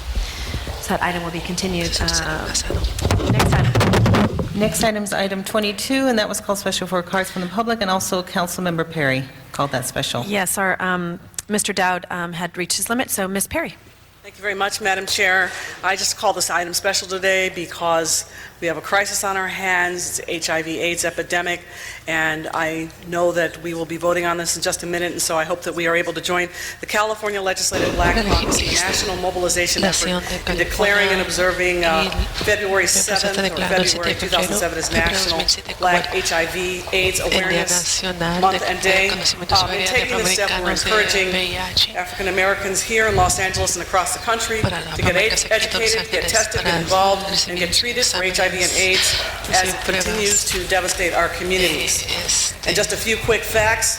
More than half of people living with HIV and AIDS and newly infected with HIV and AIDS each year are African Americans. Among women, African Americans account for 2/3 of all new infections. These facts represent an unprecedented crisis, and we should all do something to stem the tide.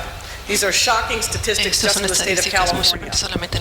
As a society, unless we control this epidemic, this crisis will eventually be felt in every community regardless of their economic status.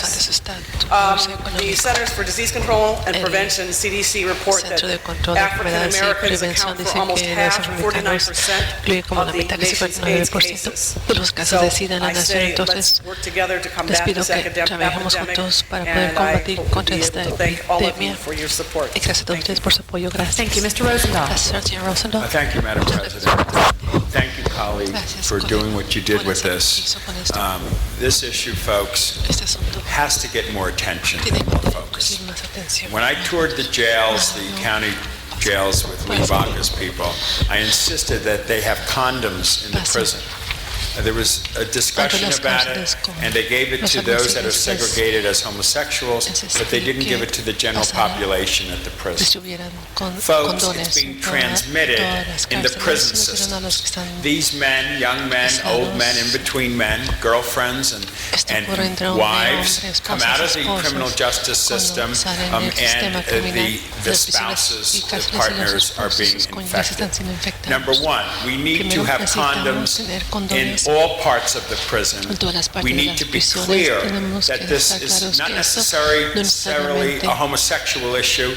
It's a macho issue in the prison systems. Everybody will tell you about it. It's one of the big dark secrets. Second issue is homophobia.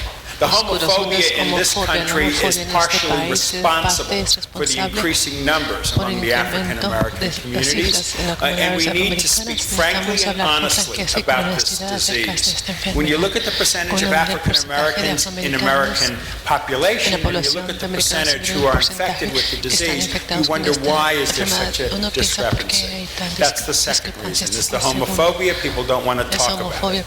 But now, with Ms. Perry focusing on it here in the council and with the state government looking at it, it's time for action. Anybody who's lost a partner to AIDS, which I have, can tell you that in the 80s and the 90s, it was an incredible genocide that took place that now has spread throughout the whole world. Besides African Americans being infected in this country, 12 million Africans in Africa have died since 1995. It's deplorable to see this Holocaust not only go through Africa now, but going over to Asia. I appeal to everybody, AIDS awareness and an honest discussion needs to take place or more people will die. Thank you, Madam President. Thank you. That item is now before us. Madam Clerk, open the roll, close the roll, tabulate the votes. 13 out. Thank you. And Ms. Hawkins, I know you're here on item number 23. It was continued. You had a card on that item. Thank you. Madam Clerk, next item. Next item, Madam President, is Special 1, and that's the motion that was submitted by Councilmember Reyes, Gruel, and Labange, and the City Attorney will speak to the findings. Thank you, Mr. Attorney. Thank you, Madam President. I'll recite the facts as presented to me by the maker of the motion for the Council's consideration of the adequacy of the findings. Since the posting of today's agenda, the CRA, after consultation with the MTA, determined that 2 projects should be deleted from the 2007 Transportation Improvement Program call for projects. There is an immediate need to act to revise the application because the deadline to submit the city's application is today. Council must first make findings pursuant to Government Code Section 54954.2 before considering the substantive motion. Thank you. Consideration of this item on the findings is before us. Madam Clerk, open the roll, close the roll, tabulate the votes. 12 ayes. Thank you. Colleagues, that item is before us. This is the call for projects that we voted on last week. There were a couple of changes prior to us submitting to the MTA. We felt it was important to have the council act on that item, as our city attorney has indicated. So I would say ask for an aye vote, but Mr. Cardenas has a question or comment. The revision, can you please, the author of the motion, if you could please clarify what this revision has to do or how the 5 freeway Diamond Lane would be affected by our action? The maker of the motion has left, but I know Maria is here from the CLA's office. Susan Roundtree with the CLA's office. I'm sorry, I didn't catch the question. Apparently, what MTA had submitted to the State Transportation Commission had to do with the Diamond Lane project on the 5 had been deleted or reduced, I guess, to 0 in this particular ask. So what we're taking that's up... a separate issue than this. That's dealing with the bond, the corridor mobility improvement account in the bond. And I'll get some more information and get that to your office, but I don't have the answers right now. Okay, so that's separate than this. what we're taking action on today has nothing to do with that. Correct. Okay, thank you. Thank you very much. Madam Clerk, open the roll, close the roll, tabulate the votes. 12 ayes. That item's been approved. Next item. Forthwith, please. Council has motions for posting and referral. Those will be posted and referred. There are excuses on the desk. Councilmember Cardenas requests to be excused Tuesday, February 6th to leave at 12:15 for city business that meets council policy. That will be approved. Council President Garcetti requests to be excused Friday, February 21st to leave at noon for city business that also meets council policy. He'll be excused. And Councilmember Perry requests to be excused Friday, April 20th for city business that meets council policy. He'll be excused. And that clears the desk. Thank you. Do we have announcements today, colleagues? Yes, Mr. Parks. Thank you, Madam Chair. I'd like to make a couple of announcements that, number one, on Sunday, the January the 28th, the 8th District, along with a number of council members, will be present as we unveil the Cecil Murray Circle in front of First AME Church. And so we'd invite the public out. It's at we have the street closed from 1 to 3, but the event starts at 2:30. It'll be after the 12 o'clock services at First AME. Also, want to announce that on January the 29th, which is a Monday, at 6 p.m., the LA City Council Budget and Finance Committee will be meeting out in the public its first of its 4 public meetings, and we'll be having the meeting hosted by Mr. Weezar, CD 14, in his district at 2225 Colorado Boulevard. And we hope to invite the communities of CD1, Mr. Reyes, CD13, Mr. Garcetti, and CD4, Mr. Labange, to that meeting to discuss issues for this upcoming budget process that will start in the immediate future. Also, just to make the public aware that MTA is going through a massive number of changes in bus routes, and there'll be 5 meetings scheduled over the month of February. The first will be in San Fernando Valley, February the 7th, 6:30 at Marvin Browdy Center. The next February 8th at the Gateway City Sector at the Gas Company on Firestone, at meetings at 5 p.m. South Bay Sector, February 9th, 9:30 a.m. at Carson Community Center. San Gabriel Valley Sector, February the 12th, 6 p.m. At the sector office on Santa Anita. And finally, the West Side Central Sector, February the 14th, at the La Cienega Tennis Club on La Cienega. These meetings will review over 50 changes in bus routes that will go into effect sometime in June of this year. And then finally, in the 8th District, we're going to have the first annual Walkathon Health Fair on Saturday, January 27th, 9 a.m. to 2 at St. Andrews Recreation Center, 8701 St. Andrews, and that's the Junior Dixon Foundation event. Thank you. Thank you. Next, any other announcements? If not, do we have some adjourning motions? If we could ask everyone to please rise.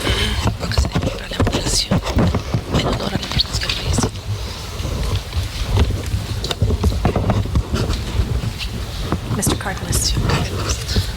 Thank you, Madam President. I rise to ask that we adjourn in the memory of Sergeant Erwin Mapalo Calamasa. Sunday, he died Sunday, January 21st, 2007, at the age of 25, and his cause of death was cancer. Sergeant Erwin Calamasa joined the United States Army on September 2nd, 1998, where he attended basic training at Fort Leonard Wood, Missouri. He went on to advanced individual training at Fort Eustis, Virginia, where he was awarded the military occupation of traffic management coordination. In 2003, while assigned to the 929th Transportation Control Detachment in Sherman Oaks, Sergeant Calamasa was deployed to the Iraqi Theater of Operation in support of Operation Iraqi Freedom. Within months of his deployment, he was diagnosed with cancer, and his tour of duty was cut short. He was transferred to Medical Hold Detachment at Walter Reed Hospital to undergo medical treatment. During his deployment, Sergeant Calamasa volunteered to drive numerous convoy missions throughout Iraq and was awarded the Meritorious Service Medal for his bravery. Sergeant Calamasa will always be remembered as a soldier who was proud to serve his country and who answered the call to duty when our nation needed help. A full military funeral burial will take place tomorrow at Holy Innocents Catholic Church in Long Beach at 1 p.m. He's survived by his mother, his father, and 2 sisters. Thank you. Ms. Perry. I would like to adjourn in memory today of Mrs. Essie Smith. She was the loving mother of Claudette Smith, Francine Smith, Carlton and Smith, and Jennifer Irving. She passed away January 17, 2007. She was born on October 15, 1932 in Selma, Alabama. She was an active member of the 91st Street Block Club and a faithful member of Harmony Missionary Baptist Church. She was known for her love, her dedication, commitment to family, church, and community, and her impact on the community will be felt for decades to come. Now, her daughter, who used to live in the 9th District, who now resides in the 15th, and I'd like to ask Ms. Hahn to sign on as well. She was a longtime resident of the 9th District. She, Jennifer, exhibits many of the same qualities that her mother possessed. A strong love for community and a deep commitment to children and a willingness to get involved at every level. Mrs. Smith was preceded in death by her husband, Ezell Smith Sr., and her son, Ezell Smith Jr. Viewing is today, and services are tomorrow at Harmony Mission Baptist Church, 4132 South San Pedro Street at 11 a.m. Thank you. And Mr. Huizar. Thank you, Madam President. I move to adjourn the memory of Aurelio Orozco. He's the father of a good friend of myself and my wife, father of Gerardo Orozco, and he passed away this past Friday, January 19th, at Huntington Hospital after battling organ failure, diabetes, and vasculitis. A resident of Eagle Rock Community in Council District 14, Mr. Orozco was retired from the city of Pasadena and had been a cheerful volunteer in a number of CD14 campaigns since the days of the Honorable Richard Alatorre. He is survived by his wife Adela, 6 children, and 9 grandchildren. Services will be held tomorrow, Saturday, January 27th, at 11:30 a.m. at the Forest Lawn Glendale Church of the Recessional. Thank you. Thank all members on that. Thank you. Mr. Rosendahl. Thank you, Madam President. Yesterday, former Senator and 1972 Democratic presidential candidate George McGovern lost his wife of 63 years, Eleanor Steakberg McGovern. I've known Eleanor and her sister Isla, her twin sister, when I worked for George for president in 1972. For 2 years, we were very close, and those of us in politics know that behind a powerful political person, there's always a partner if things are right. And in this case, Eleanor was a very powerful and influential member of the inner circle. If I had to get to George, I went through Eleanor. Like a lot of us know, we need to do that. Raised 5 children. Lost one of them to alcohol, got absolutely amazingly involved in all of that. Her sister, Isla, passed away a few years ago, and Eleanor died in South Dakota. And many of us around the country that were with George McGovern were told about this yesterday in an email that we all keep close to.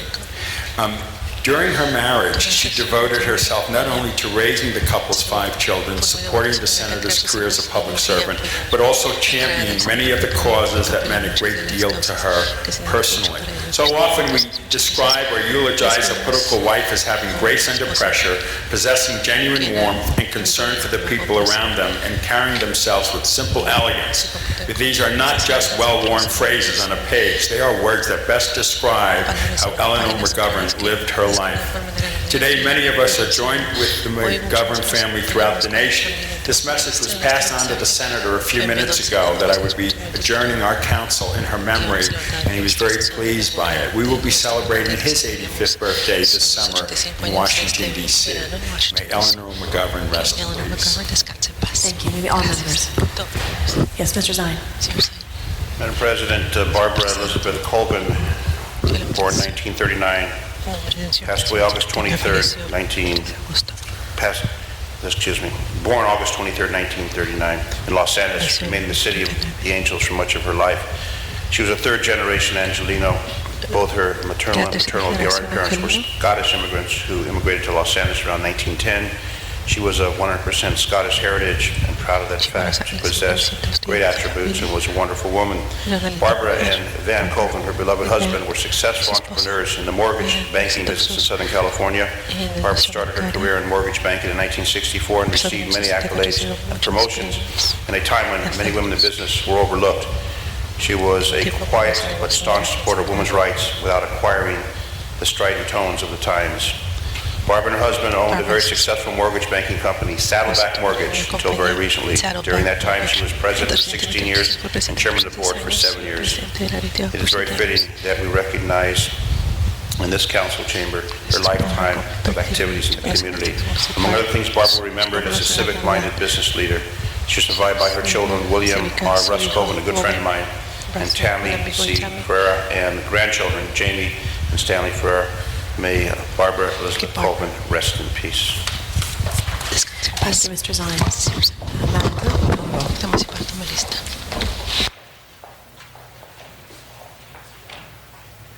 This meeting's now adjourned. Thank you.